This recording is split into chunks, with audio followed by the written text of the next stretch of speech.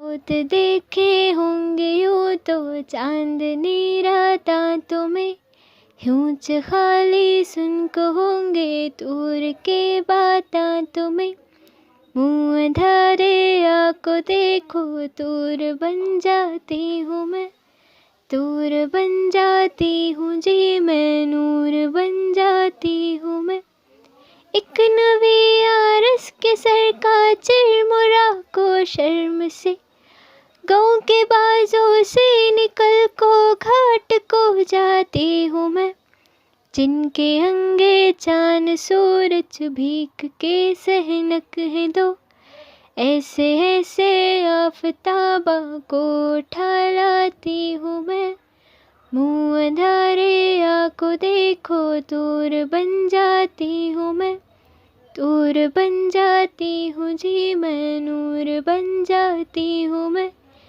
یہاں پہ چھپتے وہاں نکلتے کھیلتے آتی ہوں میں، دھان کے کھیتوں میں جا کو مانگ بن جاتی ہوں میں ہوں پھولاں کی ڈغالی اور بوجھل ہیں گھڑے، ایک لچیلی کمر ہوں بل پہ بل کھاتی ہوں میں، منہ اندھارے کو دیکھو دور بن جاتی ہوں میں، دور بن جاتی ہوں جی میں، نور بن جاتی ہوں میں، شار کے وہ پال پاوا مجھ پہ آ سکتے نہیں، تمہیں میری گرد کو بھی وہ پا سکتے نہیں، ان کے سڑکاں لمبے دھو کے کالے پتھر کے دلا، میری نرمی شرم شرمی مر کو لا سکتے نہیں،